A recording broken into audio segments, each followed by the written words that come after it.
It's Joseph with Ghostly Pixels, and in this video I'm going to show you how to add a vintage texture to an Adobe Illustrator document. Now I also have a version of this video where I cover how to do this in Adobe Photoshop, so hit the link below this video if you want to see how to do this in Photoshop. So this is video number 3 in a 3-part series on creating a hand-illustrated logo from scratch. So if you're missing the previous videos, then subscribe to my newsletter and you'll receive them. So if you're a subscriber, you've also received this freebie here.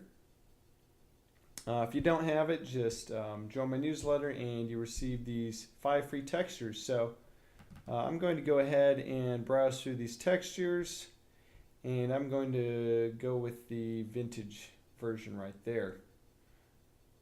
Alright, so here's my EPS format folder. I could do PNG format. For this example, I'm going to use EPS. And here's the vintage texture version. So I'm going to click and drag this into my document right here. So that placed it, so this texture is a lot larger than my illustration. So I'm going to go to Edit, Transform, Object Transform, Scale. Now I'm selecting Object Transform Scale. It's a little outside the video recording, but now this is giving me the opportunity to really scale this texture down quickly. I'll click OK. I entered 30. Make sure to keep uniform so it doesn't stretch it. 30%. And I'll click OK. And now I can still adjust the size. So now, right here, I can make it larger, make it smaller, whatever I want to do. I'm free to scale it. And I want to keep holding down Shift on those corners as well. Okay, so make it a little bit larger here. Here we go. Let's move it around. All right, there we have it. So the issue now that I want to remedy is I now have this texture box. I can see the edges. I really only want this applied to the blue logo here, so it looks as if this logo is weathered and sitting over the surface. So I'm also going to go ahead and adjust the background color of my document. So I'm going to File, Document Setup, and I'm selecting Simulate Colored Paper. I'm going to click on this top swatch, and I'm going to go ahead and select an off-white color as well. Nice vintage look.